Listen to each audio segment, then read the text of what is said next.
இப்பிறவி போதுமே எம்பெருமானே, யான் செய்தவினை தீர எத்தனை பிறவியோ, முன்வினை கழிந்தாலும் பின்வினை சூழுமே. எம்பெருமானே, யான் இதற்கு என்ன செய்வேன்? மறந்து யான் மறுஜென்மம் எடுத்திடினும் உன்னை மனதால் உணர்ந்திட முக்தி கூடுமே.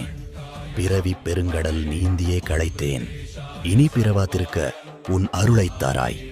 இப்பிறவி போதுமே, எத்தனை பிறப்பு எடுப்பேனோ. இறைவா, மனித பிறவியின் இன்ப துன்பங்களையும் பிறப்பு இறப்பு சுழற்சியின் தத்துவத்தையும் உணர்ந்த பின் மனமுருகி வேண்டுகிறேன். எனக்கு இந்த ஒரு பிறவியே போதும் இறைவா. இப்பிறவியின் வினைகளை தீர்க்க இன்னும் எத்தனை முறை நான் பிறக்க வேண்டுமோ என்று தெரியவில்லை. முன்வினை கழிந்தாலும் பின்வினை சேருமே. நாம் செய்த முந்தைய வினைகளை சஞ்சித கர்மம், பிராரப்த கர்மம் இப்பிறவியில் அனுபவித்து தீர்த்தாலும் நடப்பு பிறவியில் நாம்